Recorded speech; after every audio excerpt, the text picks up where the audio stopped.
So doctor साहब, अगर किसी का यूरेथ्रल स्ट्रक्चर का परेशानी है या हो सकता है इसे कुछ फील हो रहा है, so how do manage it? Urethral structure की अगर परेशानी किसी में सस्पेक्टेड होती है तो हम उन पेशेंट्स में आमतौर पे यूरिनरी फ्लो टेस्ट करते हैं। सबसे पहले लीस्ट इन्वेजिव टेस्ट है, उसमें जो फ्लो का उसका रेट आता है और उसका जो ग्राफ का पैटर्न बनता है वो काफ़ी हद तक हमें आइडिया दे देता है कि पेशेंट को एक्चुअली स्ट्रक्चर की प्रॉब्लम हो सकती है या नहीं हो सकती। इसके बाद जो है एक सिंपल टेक्निक होती है, उसमें आपके यूरिनरी पैसेज का एक्सरे लिया जाता है। वो एक्सरे हमें ये बताता है कि यूरेथ्रल स्ट्रक्चर यानी कि पेशाब के रास्ते में सिकुड़न आपको है कि नहीं है, और अगर है तो कहाँ है और उसकी लेंथ कहाँ है। ये जानना बहुत ज़रूरी है, क्योंकि आप जो है इसी से डिसाइड करते हो कि पेशेंट को किस तरीके की सर्जरी से बेनिफिट मिलेगा। एक चीज़ जो है व्यूअर्स को पूरी तरीके से क्लियर होनी चाहिए, यूरेथ्रल स्ट्रक्चर एक सर्जिकल डिजीज़ है, इसका दवा खा के कभी कोई इलाज नहीं करता। अगर कोई कहता है कि मैं मेडिसिन से इसको ठीक कर रहा हूँ तो वो आपको बेवकूफ़ बना रहा है, और उसने आज तक सारे पेशेंट्स कॉम्प्लिकेट किए हैं। मैं आपको इसलिए कॉन्फिडेंस से बोल सकता हूँ क्योंकि हमारे पास मैक्सिमम पेशेंट ऐसे आते हैं जो कि कॉम्प्लिकेटेड आते हैं, जो कहीं ना कहीं बाहर जो है इलाज करा चुके हैं, अनफॉर्चुनेटली उन्होंने ठीक इलाज नहीं कराया है और कॉम्प्लिकेट होकर हमारे पास आते हैं। ठीक है, अब ये एक्सरे करने के बाद जो है हमें जब ये पता चल जाता है कि स्ट्रक्चर की लेंथ कितनी है, कितना बड़ा है, साथ ही मरीज़ हमको बताता है कि पहले उसके लिए कोई ऑपरेशन तो नहीं हुआ है, पहले कोई दूरबीन से कट लगा के ऑपरेशन तो नहीं हुआ है, या मोस्ट कॉमनली अभी भी हालांकि पहले ज़माने में ऐसा किया जाता था, आजकल वो प्रैक्टिस ला दिए बंटन है, लेकिन फिर भी जो है कुछ जगहों पे ये प्रैक्टिस फॉलो की जाती है कि यूरिन का पैसेज अगर नैरो है तो पेशाब के रास्ते से जो है वो हिंदी में उसको सिलाई कहते हैं, सिलाई डाल के जो है पेशाब का रास्ता वो खोल देते हैं। ठीक है, लेकिन अगर आपने पेशेंट प्रॉपर सिलेक्शन नहीं है तो ये जो सिलाई वाला जो इलाज का तरीका है, सबसे बकवास इलाज आज की डेट में यही है, क्योंकि इसका फेलियर रेट 100% है। इसको लॉजिकली ये समझ सकते हो कि आपने आज मरीज की अगर सिलाई करी, उसको 2 दिन के लिए आराम पड़ा हुआ, फिर उसको तीसरे दिन फिर सिलाई की जरूरत पड़ रही है, तो बेसिकली आपके ट्रीटमेंट का कोई रिजल्ट नहीं है। तो प्रॉपर साइंटिफिक तरीका जो है वो यही है कि आप जो एक्सरे करके देखते हो कि कहाँ पे नैरोइंग है। अगर वो रास्ता पहले से डिस्टर्ब नहीं है, उधर पहले कोई सर्जरी नहीं हो रखी, और आप देखते हो कि स्ट्रक्चर बहुत ही छोटा है, तो उसका बहुत सक्सेसफुली इलाज एटलीस्ट एक बार ही जो है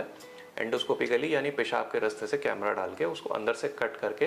कोल्ड नाइफ से या लेज़र से आप किसी भी चीज़ से कट करके उसको वाइड कर सकते हो। ठीक है, और उसका एक रीजनेबल सक्सेस रेट है, 100% सक्सेस रेट इसमें किसी भी सर्जरी का नहीं है। कोल्ड कट का आप कह सकते हो कि सर्जरी सक्सेस रेट कुछ ऐसे 70% के आसपास है, 100% तब भी नहीं है। ठीक है, इसी में अगर आपको लगता है कि भाई पेशाब का जो रास्ता है वो काफ़ी लंबा है, जो कि नैरोड है, यानी कि आपको जो है उसको रिपेयर करना पड़ेगा, तो उसमें आपकी जो डायलिटेशन जिसको हम कहते हैं सिलाई करना वो, और जो एंडोस्कोपिकली कट लगाने वाली जो सर्जरीज है, इनका सक्सेस रेट जो 0% है, 100% फेलियर रेट है इनका, ये 100% फेल होती है। SIU की गाइडलाइंस में, AUA की गाइडलाइंस में बड़ा साफ शब्दों में लिखा हुआ है कि लंबे स्ट्रक्चर्स में ऐसी कोई मोडालिटी फॉलो करनी ही नहीं है, क्योंकि उससे मरीज का कोई फायदा नहीं होता, उसको नुकसान ही नुकसान होता है मरीज का। आप जितनी बार कट लगाते हो, जितनी बार उसमें डिस्टर्ब करते हो रास्ते को, जो अल्टीमेटली जो आपको इवेंचुअली एक मेजर सर्जरी करनी पड़ेगी, उसका सक्सेस रेट भी कम हो जाता है इन सर्जरीज की वजह से।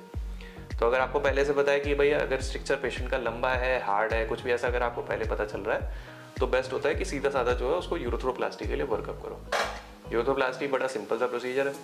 उसमें जो है पेशाब के नीचे आपके जो पेशाब का रास्ता होता है उसके पास जो है कट लगता है, उस रास्ते को एक्सपोज किया जाता है। बेसिकली अगर आप इमेजिन करो एक सिलेंड्रिकल स्ट्रक्चर है, वो बीच में कहीं नैरो हो गया है, बीच में कहीं सिकुड़ गया, तो आप उसको कट लगा के जो है खोल देते हो।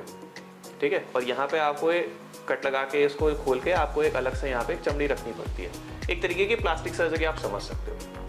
अब वो उठाने के लिए या तो गालों के अंदर के जो है मसूड़े ले सकते हैं, जो गालों के अंदर की जो नम चमड़ी होती है वो ले सकते हैं, या जिन लोगों का मान लो खतना नहीं हुआ है, सर्कमसिजन जिसको कहते हैं, जिनका जो है नहीं हो रखा है, उनकी नीचे की स्किन भी कई बार यूज़ की जा सकती है। तो वो जो नेचुरल ह्यूमन बॉडी स्किन है उसी को जो है यूज़ करके उधर लगा देते हैं। ठीक है, सर्जरी आप कह सकते हो कि अब एंडोस्कोपिक इंटरवेंशन या फिर सिलाई से तो जो है थोड़ा सा ज़्यादा इन्वेसिव होती है,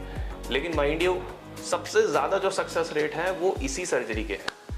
और इस सर्जरी के सक्सेस रेट 80 से 95% तक पहुंच सकते हैं। अगर आप लॉन्ग टर्म क्योर के बारे में बात कर रहे हो या लॉन्ग टर्म रिजल्ट्स के बारे में बात कर रहे हो, तो यही एक सर्जरी ऐसी है जो जिसमें कि आप लॉन्ग टर्म रिजल्ट्स के बारे में सोच सकते हो। बाकी सब तो प्लास्टिक्स वगैरह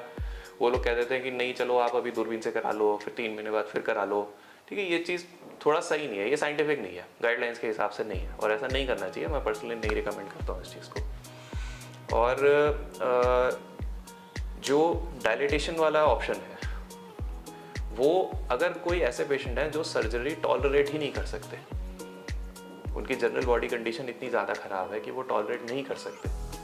ठीक है, तो ये ऑप्शन बिल्कुल उन मरीजों के लिए रह जाता है, क्योंकि तब जो है सर्जरी का रिस्क पेशेंट को ज़्यादा, ठीक है। कोई भी ट्रीटमेंट ऐसा अडॉप्ट नहीं कर सकते जिसमें कि ट्रीटमेंट का रिस्क जो है बीमारी के रिस्क से ज़्यादा हो, तो उस केस में जो है फिर ये डायलिटेशन वाला ऑप्शन बिल्कुल उन मरीजों के लिए भी ले जाता है, वो भी बहुत ही सिलेक्टेड केसेस में। ब्लाइंडली सब में यूज़ नहीं करना चाहिए इस चीज़ को।